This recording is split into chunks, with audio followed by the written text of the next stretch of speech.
Келечекте күтөт салкын төр, чарчабастан чорка күлүктөр.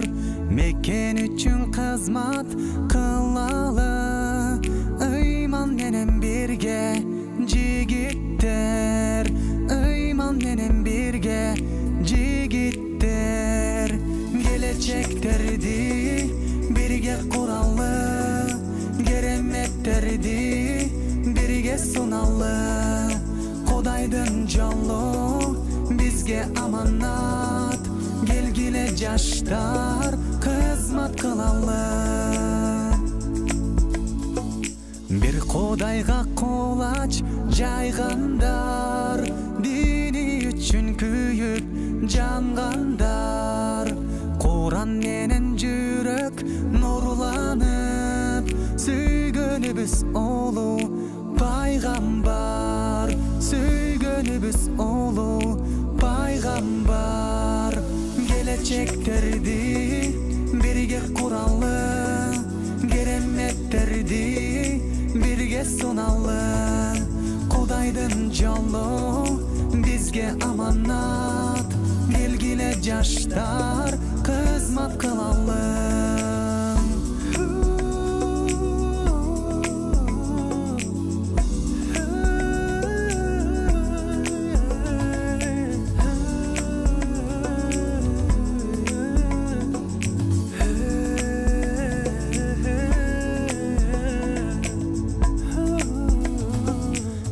Камчына жалгыз сабынбай, дүйнөдөгү жалгыз айылдай.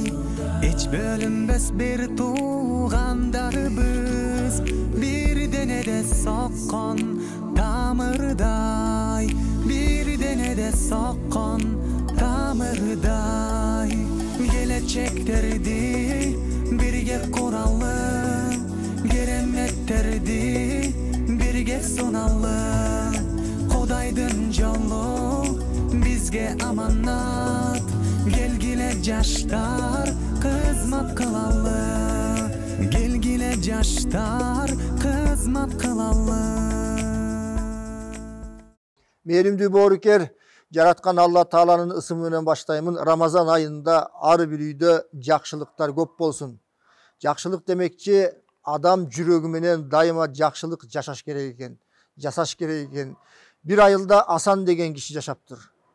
Дайыма эки сөзүнүн биринде жакшылык кылгыла дечкен. Балага жолукса да жакшылык кыл дечкен, аксакалга жолукса да жакшылык кыл дечкен. Ошентип Асан деген аты өчүп, өзүнүн кошумча аты жакшылык деп аталып калыптыр. Ал айылда Асанды тааныйсыңбы десе эч ким тааныбайт, бирок жакшылыкты тааныйсыңбы десе баары таанычу экен. Бир күнү жакшылык бул дүйнөнөн өткөндө баары ыйлап жакшылык дүйнөнөн өттү деп атса, бир карыя айткан экен: балам, жакшылык адам бул дүйнөдөн көз өттү. Бирок жакшылык кылган жакшылыктар эч качан өчпөйт. Жакшылык деген түбөлүктүү нерсе деп айткан экен. Анын сыңарындай Рамазан айында кылган жакшылыктар дагы Кудай буйруса эч качан түгөнбөйт, өчпөйт. Азыр бүгүнкү темабызда жакшылык жөнүндө сүйлөшмөкчүбүз. Ordo Construction Group Evergreen турак жайы. Биздин турак жай шаарыбыздын экологиялык жактан таза бөлүгүндө жайгашып, жанында эс алуу паркы, мектеп, бала бакчалар орун алган. Тоспо менен курчалган кенен коро, автоунаа токтоочу жайлар, балдар аянтчасы, барбекю зонасы, 24 саат бою видео байкоо, фитнес залы. Бизде сиздер үчүн уникалдуу сунуш бар. Evergreen турак жайы. Жашоо үчүн даяр батирлер.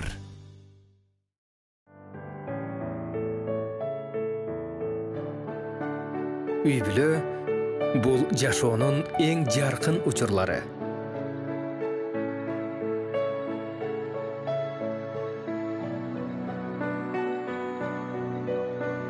Үй-бүлө бул чексиз кубаныч.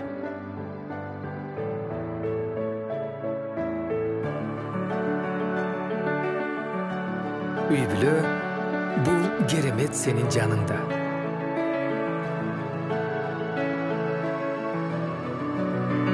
Үй-бүлө бул дайыма сүйүү. Белая река ар бир үй-бүлөгө кубаныч алып келебиз.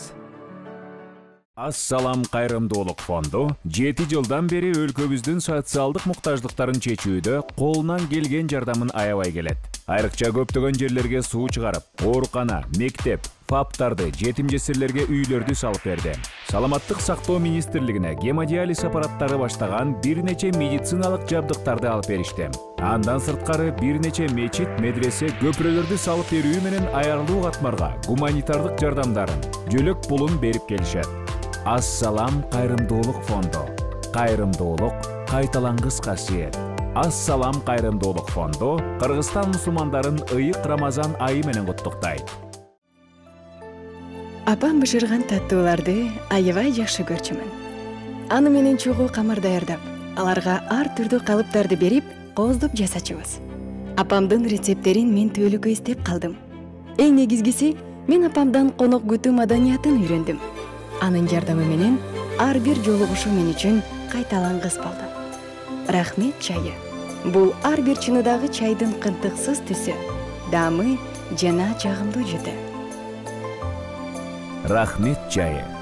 Көтөрүлсүн коноктордун маанайы. Кудай таала баарыбыздын мекенибизге кызмат кылдырсын. Жүрөктөгү дуаларыбыз менен бирге Рамазан айы башталып кубанып турган чагыбыз. Бүгүнкү мейманыбыз Кыргызстан мусулмандарынын азирети муфтийнин орун басары, айткым келбейт башканы, кошумча аты Ташкары, баарыбызга белгилүү Куранды толук жактаган карыкебиз, аалымыбыз, устасыбыз Замир Карыке Ракиев. Кош келипсиз. Алла разы болсун. Баарыбыз сүйүнүп турган чагыбыз, Рамазан айы рахматы жаап, толкунданып турган чагыбыз. Сиз Карыке катары, аалым катары, мына дагы алдыда Кудай буйруса күндөр бар.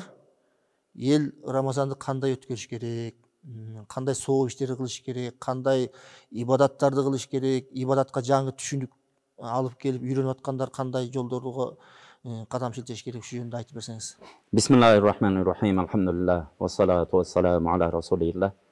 Allah subhanahu wa ta'alaga şükürler. Peygamberimiz Muhammed Mustafa sallallahu aleyhi ve sellem ve sallallahu sallamlar aytkandan keyin жалпы елебизде мына Алла Тааланын улуу айы болгон, касиеттүү айлардын султаны болгон мына Рамазан айы жаңы кирип аткан учур. Бардыгыбыз мына кубанып, ошо орозолорду тутуп, Кудай Тааланын бир мээримине, Кудай Тааланын ырайымына, кечиримине бир дуушар болсок, ошого бир ылайык болсок деп бардыгыбыздын ниетибиз ошондой болуп аткан учур. Кудайым ошо ниеттерибизге жеткирип, бардыгыбызды Рамазандын шарапаты менен, Рамазандын урматы менен урматтуу, шарапаттуу кылсын демекчимин. Куранга сүйүүсү бар. Анан Куран окуган билбейт. Намазды жаңы үйрөнүп жүргөн апаларыбыз бар, аталарыбыз бар, бир туугандарыбыз бар. Алар ушу Курандын кыргызча маанисин толук окуп чыкса соо алабы ошондой? Бул нерсе жакшы суроо болду. Бул мен жанагы айтып аткан туура Куранга сабаты ачылган адамдар болсо ошондой Куранга жабышса. Анткени Шахру Рамадан, Шахрул Куран деген сөз бар. Рамазан айы бул Куран айы деген. Экинчи сиз айтып аткандай туура бир учурларда башка доор болгон, келди, карылыгы жетип калды, Куран үйрөнгөнгө убакыт болбой калды. Эми бардыгын Кудай Таала өзү көрүп турат, өзү таразалайт. Жок дегенде сиз айткандай кыргызча маанилерин окуп чыкса дагы ошо соопторго шериктеш болот, ошого жетилинет. Такыр эле китеп окуганга алы келбегендер дагы бизде Пайгамбарыбыз саллаллаху алейхи вассаламдан хадис бар. Жана кул Аллаху ахад, Аллаху самад, лам ялид ва лам юлад ва лам якул лаху куфуан ахад. Мына бир 10 секундта окулуна турган бир кыска сүрө. Алла Тааланын улуулугун даңазалаган Курандагы эң сооптуу сүрөлөрдүн бири болгон сүрө. Ушуну бир жолу окуш Курандын 3төн 1-ин окуган менен барабар деген. 3 жолу окуш Куранды толук окуган менен барабар делинет. Ошон үчүн жок дегенде ушу сүрөлөрдү жаттап, бул эми жалпыга эмес, чындап мүмкүнчүлүгү келбей калган инсандар ошо кул Аллаху ахад сүрөлөрүн окуп, колунан келген дуаларды кылып, ошентип өткөрүү бул айга жараша турган. Бул экинчи маселе. Үчүнчү нерсе, бул учурларда багы адамдар менен биз дүйнөдөбүз, адамбыз, алсызбыз, бири-бирибиз менен араздашып, жаңжалдашып калабыз. Ошол учурларда адамдардын бардыгын кечирүү. Бул учурларда колубуздан келишинче жана зекет, садака, жакшы иштер, адамга болгон хадияларыбыз, дуаларыбыз, бирөөлөрдүн артынан дагы жок, мисалы үчүн кошуна колоң дейли, мейли бизге душмандык кылган адам дейли, ошого дагы бир дуа кылып, жакшылап бир Кудай Тааладан сураналы. Анткени Пайгамбарыбыз саллаллаху алейхи ва саллям хадисте кимде-ким бирөө үчүн, өзү үчүн эмес, бир тууган мусулман ыймандаш бир тууган үчүн дуа кылып ошого жакшылык тилеп аткан болсо, периштелер көктөн Кудайым деп Кудай Таалага валака мислу залик, Алла Тааланын пендеси, Кудай Таала сага дагы ошо бир тууганыңа дуа кылып аткандай нерсени сага да тартуу кылсын деп периштелер сага дуа кылат деген. Ошон үчүн бири-бирибизге дуа кылалы. Сиз сүйлөп атканда менин суроолорум бар да, бирок сиздин мындай керемет сөзүңүзгө эрип кулак салып кетип атам да. Көрөрмандар да ошондой болуп отурса керек. Эми чындык, жакшы сөз айтып атасыз. Анан жана өлүм деп кеттиңиз да. Бирөө айткандай аман болсо өлөбүз да дегендей, бир күн баарыбыз өлөбүз. Анан өлүм жөнүндө кеп кылсаң эле кое турчу. Жамандыкты баштабай дейт го кыргызда. Бирок өлүм деген бул түшүнгөн кишиге түбөлүктүү бир жашоо. Мусулмандар билет эмеспи? Пайгамбарыбыз айткан өлүмдү көбүрөөк эстегиле деп. Ушу бизге бир кеңеш айтсаңыз да, же мындай өлүмдү айтканда коркпогула, тескерисинче өлүмдү айткан сайын өмүрү узун болот, даярдык көп болот дегендей. Бул туура нерсе. Баягы мусулман адам эмнеден коркот дегенде, чыныгы ыйманы бар адам, бул өлүмдөн ким коркот десе, ыйманы жок адам коркот экен. Бул дүйнөгө бүтүн жүрөгүн байлап алган, бул дүйнө түбөлүктүүдөй куруп алган үйлөрүндө ушу түбөлүк жашоочудай болгон, өзүн таап алган акчасын ушу түбөлүктүү кетпечидөй сезип алган инсан ошондон айрылгысы келбей, материалдык гана эмеге ишенгендер, материалдык гана нерселерге ишенип алган адамдар ошондон түбөлүктүү ошентип туруп убаралык менен таап алган нерселеринен айрылгысы келбейт экен да. Ошондон кантип эле айрылып калам деген абалда коркот дейт. Бирок жүрөгүндө ыйманы бар адам бул дүйнө убактысынча, менин өмүрүмдө убактысынча, мага берилген бала чака, бүтүн берилген нерселердин бардыгынын убактысы бар дегенге толук ишенген чын дүйнө Кудай Тааланын астында эсеп кысап бар. Эртең түбөлүктүү Кудай Тааланын астында бейиште болом деген инсан бул өлүмдөн коркпойт дейт да. Бирок бул нерсени жакшы бир белгилешибиз керек. Жана бизде дагы бул өлүм жөнүндө көп айтасың абы деген түшүнүк бар. Бирок муну эскертип тургула деп Пайгамбарыбыз саллаллаху алейхи вассалам өлүмдү көбүрөөк эстегиле дейт. Анткени сиз айткандай, өлүмдү көбүрөөк эстеген инсан бул дүйнөдө күнөөдөн көбүрөөк тышкары болот экен. Өлүмдү көбүрөөк эстеген инсан барып туруп кой ата-энемдин батасын алып коеюнчу, эртең сыздап калбайынчы, Кудайдан кийин эле, пайгамбардан кийин эле ата-энем турат экен. Ошонун бир каргышына кылып, ошонун бир жаман назарына калып туруп эртең өкүттө калбайынчы деп ата-энеге кызмат кылат экен. Бул дүйнөдө өлүмдү көп эстеген инсан барып туруп бирөөнүкүн жулуп жебейт, бирөөнүкүн какшатып тартып албайт, бирөөнүн арамдан бир жерге арамдан бирөөнүкүн жулуп, арам акчаны алып келип балдардын оозуна тыкпайт, арамдан болгон тамакты. Бул нерселер ошон үчүн өлүмдү көп эстеген толук бул дүйнөдөн кетерине эсеп кысапка Кудай Тааланын астына барып туруп бардык ар бир алган демине эсеп кысап беренине ишенген адам бул дүйнөдө адамча жашайт. Ошол учурларда элибизде токчулук, кут береке ошол учурларда жайт экен. Рамазан айын сүйүнүп тосуп алышкан улуу заттар. Биз дагы сүйүнүп тосуп атабыз, Кудай буйрса.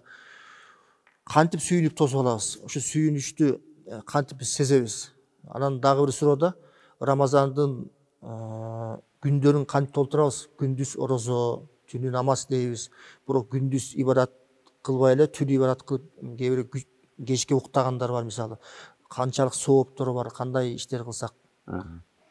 Эми Рамазанда туура жанагы сахабалар 6 айлап, жарым жылдап буну баягы сүйүнүч менен Рамазанды ошондо арзуу кылып күтүп тосуп алган деген баягы тарыхый китептерде ушундай алардын окуялары келет. Эми алардын ушундай сүйүнүп алганын аалымдарыбыз ушундай деп түшүндүрөт. Бардыгыбыз дегенде алар улуу заттар бир гана соопту үмүт кылган.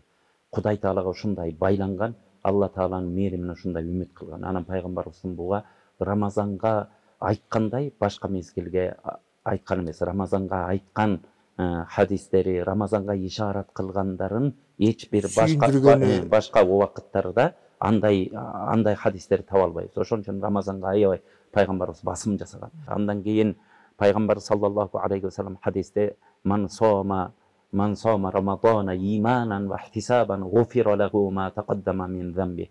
Кимдегим Рамазан айын толук боюнча Алла Таалага Рамазан айы ошо фарыз кылынган, орозосу фарыз кылынган деп ошо фарыз экенине иман келтирип ишенип орозо тутса, жана ошонун ичиндеги бүтүн жакшылык соопторду Кудай Тааладан үмүт кылып орозо туткан болсо, анын мурунку күнөөлөрүнүн бардыгы кечирилет дейт. Эми ар бирибиз ойлоп көрөлүчү, мисалы үчүн кээ бирөөбүз 40-ка, кээ бирөөбүз 50, кээ бирөөбүз 80-ге чыктык. эми жасап койгон, билип билбей калган күнөөлөрүбүз, өзүбүз билип жазган, билбей калган күнөөлөрүбүз өзү деңизде, океандын үстүндөгү көбүктөрдөн да көп болуп кетет экен. Карасаңыз, анан ошол учурларда пайгамбарыбыздын ачык хадиси турса, ушул учурларда орозо туткула, Алла Тааладан үмүт кылгыла, күнөөлөрүңөрдү кечирет дегенге адамдар ушундай ыйман келтиришкен да ошого сүйүнүшкөн.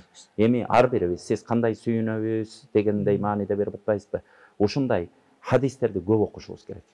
Рамазандын фазилети тууралуу, бул ыймандарыбызды толуктап үйрөнүп, намаздарыбызды көп окуп, өзүбүздүн намаз ыйманды кандай нерсе курчутат десе, аалымдар айтат, ыйман деген бул кылыч сыяктуу дейт. Булчу муну курчутуп туруш керек дайыма. Адам эмне менен? Куран менен, пайгамбарыбыздын хадистери менен, аалымдардын мажлиси, аалымдардын сөздөрү менен өзүбүздүн ыйманыбызды курчутуп турушубуз керек. Адамдардан сөз угуу менен. Ушул жерден бир суроо бергим келип атат да. Ыйман деп атпайсызбы?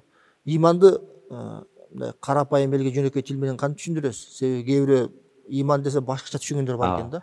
Кантип ыйманды мисалы үчүн заряд ал дейсиз, алла дейсиз атпайсызбы? Ошо зарядты кантип толтурабыз? Бул нерсе туура суроо болду. Баягы амана юмину деп араб тилинен келген нерсе ыйман деген.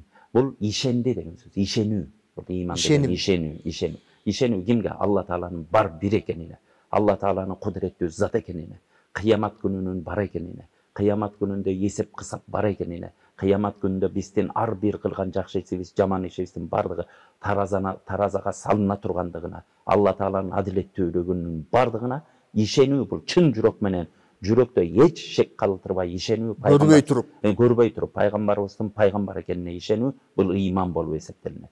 Ушул ыйман курч болгондо, ошого эч шек күмөнү жок ишенген адам ыйманы курч болот. Аны дайыма курчутуп туруш үчүн ушундай бир насихат сөздөрдү көп угуп, пайгамбарыбызга ушундай ишенишибиз керек. Пайгамбардын сөзүн эмне үчүн ичебиз дегенде, пайгамбарыбызды Кудай Таала бул дүйнөдө ката сүйлөтпөгөн. Кур'ан-ы Каримде Алла Таала ва ма янтиqu anil hawa in huwa illa wahyu yuha.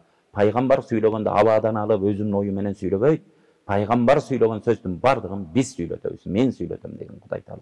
Пайгамбардын оозунан чыккан сөздүн бардыгы Алла Тааладан вахий, аян болуп келип, ошону гана сүйлөгөн. Ошону туура айтасыз. Кечиресиз, сиз жанагы Куранда биз сүйлөтөбүз, мен сүйлөтөбүз деп айтты деп атпайсызбы? Бирөөлөр суроо берип калат да, эмне үчүн Кудай Таала бирөө, жалгыз, төрөлбөгөн, өлбөгөн, түбөлүктүү зат.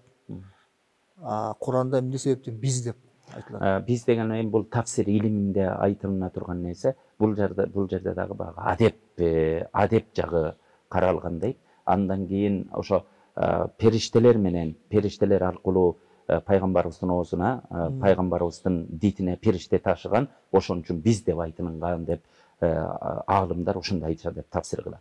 Ошон үчүн эми мен токтоло турган нерсем, пайгамбарыбыздын оозунан чыккан сөзгө биз толук ишенебиз. Эми ишенбегенде да көрүп атабыз. Азыр пайгамбарыбыздын хадистерин окуп туруп, 100 метр баспай туруп, практика жүзүндө көрүп атабыз. Ишенбешке да чараң болбой аткан, азыркы дүйнөдө болуп аткан акыбалдардын бардыгынан пайгамбарыбыз 15 кылым мурун, мына 15-чи кылым кетип атат пайгамбарыбыздын өткөнүнө, ошондон кабар берип кеткен нерсени акылдар айран болуп атат. Азыр дүйнөдө технологиянын жетишкендиктеринин үстүнөн түшүп аткан үчүн бардыгыбыз буга ишенебиз. Ошон үчүн баягы пайгамбарыбыз саллаллаху алейхи вассаламдын сөздөрүн көп окуп, ага ыйман келтирип, баягы ишенүү менен мамиле кылып туруп, анан ошол Рамазан айы улуг экен. Пайгамбарыбыз айтыптыр. Рамазан айы тууралуу мына Кур'ан-ы Каримде Кудай Таала орозо туткула, бул силерге шахру рамазан аллази деп Кур'ан-ы Каримде ушундай аяттар келет. Ушундай Рамазан айлары деп, Рамазан айын белгилеп келет. Ошон үчүн Кудайдын улуу ыйык болгон биздин мусулманчылыгыбызда ыйык атабыздан бери тутунуп келаткан ыйык китебибизде айтылды. Пайгамбарыбыздын хадистеринде айтылды. Ичиндеги чоң сооптордон үмүт кылайын. Ушул айларды келейин дагы мен, ушул айларга Кудай аман жеткирсин дагы мен күнөөлөрүмөн жуулуп алайын. Эртең өмүрүм түгөп, Кудайдын астына барган кезде ошо бир жарык жүздүү болоюн деген нерсе менен өзүбүздү ушундай жетиштиришибиз керек. Анткени сахабалардын ыйманы ушундай бекем болгондугу үчүн айлап ошо арзуу кылып Рамазанды күтүшкөн. Рамазан чыгып кеткенде айлап ошого кайгырып жүрүшкөн. Пайгамбарыбыз саллаллаху алейхи вассалам хадисте ушундай Рамазан айы келет. Рамазан айынын күндүздөрү орозо менен өткөрүлүүчү күндөр, түндөлөрү кыям деп коет, түндөлөрү ошо түндөлөрү нафил намаздар менен өткөрүлө турган, мына таравих намазы башка өткөрүлө турган түндөр. Бул айда аткарылган нафил жөн эле кошумча Алла Таала фарыз кылбаган, жөн эле эми Алла үчүн өз дитиң менен эле Алла Таалага ушуну кылып коюнчу дегенде нафил дейт. Ошо нафил кылынган иштер башка айдагы Алла Таала буйрук кылган фарз нерселердин сообундай даражасы бар деген. Бул айларда аткарылган фарз иштер башка айда аткарылган 70 фарздын даражасындай даража алат деп пайгамбарыбыз хадистерде бизге баян кылган. Ошону үмүт кылып туруп, ушундай бир сүйүнүү иретине барып, бул айларды баягы олжодоп билип, жакшы өткөрүүчүбүздү Кудайым насип кылсын. Алла разы болсун. Мусулман өзүн кооздош керек экен. Ошо кооздоонун бирөөсү Куран менен өзүңдү кооздоп, Куран жатташ керек деп айтылат.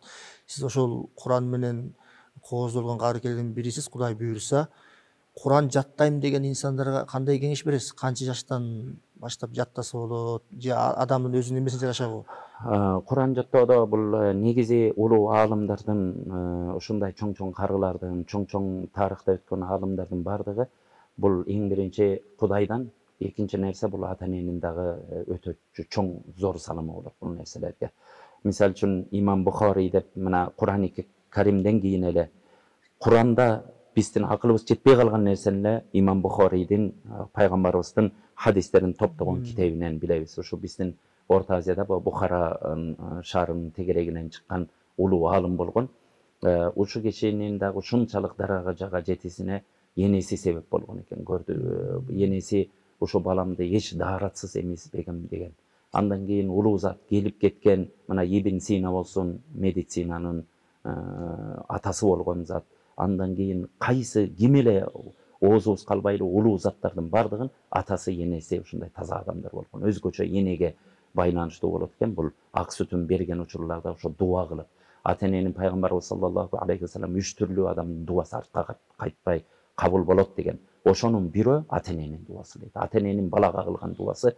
Ошон үчүн ар бир ата энеге биринчиден кайрылат элек балдарыбызга жакшы дуа кылсак. Өзгөчө Рамазан айында дайыма тилек кылып, балдарымды аалым кыл деш. Экинчи нерсе бул бир жаштан кийин эмес, ошо ата тарбия кажерден башталат деп илгери бир аалымга бирөө келип айткан экен. Менин балам 2 жашка чыгып калды. Кажер эми тарбияны канча жаштан баштасам болот дегенде аалым ушундай деп жооп берген экен. Сен кечигип калыпсың, 2 жыл мурун башташың керек эле. Бала төрөлөт, ошо урук болуп жүргөн учурда тарбияны адал тамак, пешене терибиз менен тапкан акчабыздан ошо нан таа берүү бул эң негизги. Адал тамак менен чоңойгон баладан аалымдар көп чыгат. Экинчи нерсе ошо кичикей учурунан ошо дуаларыбызды кылып келип, 6-7 жашка чыкканда пайгамбарыбыз саллаллаху алейхи вассалам да балдарды 7ге чыкканда намаз үйрөткүлө. Ошондой учурларда мына 6-7 жаштан учурдан акырын Куран үйрөтүү, дин таалимдерин үйрөтүү башталат. Эми негизи багы баланы өстүрүүдө дагы ошо 6-7 жаштан баланын жаттоо сезимдери аябай күчтүү болот экен, 15 жашка чейин. Ошого чейин бул Куранды жаттап алган инсандар бул бекем, баягы Куран каны менен канына кошо сиңип бекем болуп калат бул нерселерде. Ошон үчүн ушуга көбүрөөк көңүл бурсак, Кудайым баардык ушу көрүүчү ким баласын чын ниеттеп кары кылам, Кудайдын ыйык китебин жаттатам дегендердин баардыгына ийгилик берип, балдарыңар Куран жаттап, кыямат күнүндө башыңарга алтын тажы кийгизсин. Амин. Кыяматта бир өрөөнгө Аллахтын ыраазычылыгы үчүн жаттаган, Куран окуган каарыгел чакырып, 40 адамды, бир риwayatта 70 адамды шафаат кыл деп бейишке деп айтат экен деген бар да. Мен стартан бияка чакырдым, ошо шафаатка кошпойсун кийин депчи. Тилектериңиз кабыл болсун. Куран жаттаганда аалымдарыбыз көп болсун. Чынында азыр Кыргыз элине суктангандар көп, Кыргызстанда көп карылар бар. Ар бир карынын өзүнчө бир суктанган тарыхы бар экен. Кийинки урпактардагы замир карыга суктанып, тарыхын окуйт деп ойлоймун. Карыкем, азыр жыйынтыктоо бөлүмүнө келип жеттик. Куранда ишарат берген, пайгамбарыбыз ушундай кылгыла деген кеп кеңешти жууруп туруп, өзүңүз дагы элге айта турган кеңештериңиз болсо. Элибизге айтарыбыз, Кудайым Рамазан айын берекелүү кылсын. Бул айларда баягы ушуну да унутпашыбыз керек. Бардык нерсени кабыл кылдыра турган калыс Кудай үчүн жүрөгүбүз, ниетибиз болуш керек. Ilgeri alım zatlardan Zaynul Abidin деген улуу зат болгон экен. Азыркы пайгамбарыбыздын куттуу Мадина шаарында жашаган. Ушул киши өзү эч кимге билгизбей кечинделери чыгып, уун талканга окшогон нерселерди ошо Мадинада жашаган кедей кымбагалдардын эшигинин алдына түн жарымда алып келип таштап кете беришчү экен. Мадинанын кедей кымбагалдары күлүп алыптыр. Эртең менен туруп эле дарбазасын ачып эле канча бир өзүнүн күнүмдүк оокатына жеткен уун талкандарын киргизип кетчү экен. Анан таң карышы экен, 10 жыл эч кимге көрүнгөн эмес экен. Бир күн эле чыгышса, эшикте талкан жок. Анан ошондо таң карыса Зайнул Абидин деген өлүптүр деп баары чурулдап ыйлап барып, баардыгы чурулдап ошо гусул кылаарда, кепинг ороордо үстүнө кире турган болсо, ушул далылары мазол болуп кеткен экен. Дагы түнү бою ун ташып, талкан ташып жүрүп. Ошону 10 жыл эч кимге билгизбей кылган дейт. Ошондо бүт кедей кымбагалдар ушу киши бизге ташып жүргөн экен да деп ыйлаган дейт. Адамдардын ихластарын ушунчалык ихластуу адамдар өткөн. Эч ким Кудай билсе гана болду деген нерсени Алла Таалага салып туруп ушундай иштерди кылышкан. Ошон үчүн бардык телегөрүүчүлөргө кайрыларыбыз, орозодо дагы бардык ишибизди Кудай билсе болду деп, орозодон тышкары дагы Кудай билсе болду деген өлчөмгө салганды үйрөнүп, ошонубузга жүрөгүбүздү тарбиялай турган болсо, Кудай Таала ошондой иштерди кабыл кылат. Бардыгыңыздардын орозоңуздарды кабыл кылсын. Рамазан айынын урматы менен Кудайдан суранарыбыз, жерге бизге тынччылык, аманчылык, аалам элинин бардыгына кут береке жаадырсын. Алла Таала ар кандай кырсык бала, оор сыркоолордон бардыгыбызды тышкары кылып, эки дүйнөнүн бактысын берсин. Амин. Сиздин айткан окуяңыздан баарыбыз сабак ала турган болдук. Баягы оң колуң менен берген садаганы сол колуңда билбей калсын дейт го. Демек, берешен бололу, жоомарт бололу, эл көрсүн үчүн эмес, Кудай Тааланын ыраазы үчүн кылалы. Менде деле көп нерсе бар, бирок айтпай атам да. Ошондой болалы, жылмайып айтканда. Урматтуу көрөрмандар, алдыда дагы күндөр бар орозо кармаган. Кудай Таала аманчылык берсин. Орозобуз кармалып, чын ыкылас менен дубаларыбыз кабыл болсун. Ал эми карыкеме терең ыраазычылык айтмакчымын. Алла Таала разы болсун, сизде карыкелерибиз көп болсун, үлгүлүү инсандар көп болсун демекчимин. Ал эми эртеңкиге чейин Кудай амандык берсе, көрүшкөнгө деп ниет менен коштошмокчумун. Апам бышырган таттууларды аябай жакшы көрчүмүн. Аны менен чогуу камыр даярдап, кооздуп жасачубуз. Апамдын рецепттерин мен төөлүккө издеп калдым. Эң негизгиси, мен апамдан конок күтүү маданиятын үйрөндүм. Рахмет чайы. Көтөрүлсүн коноктордун маанайы.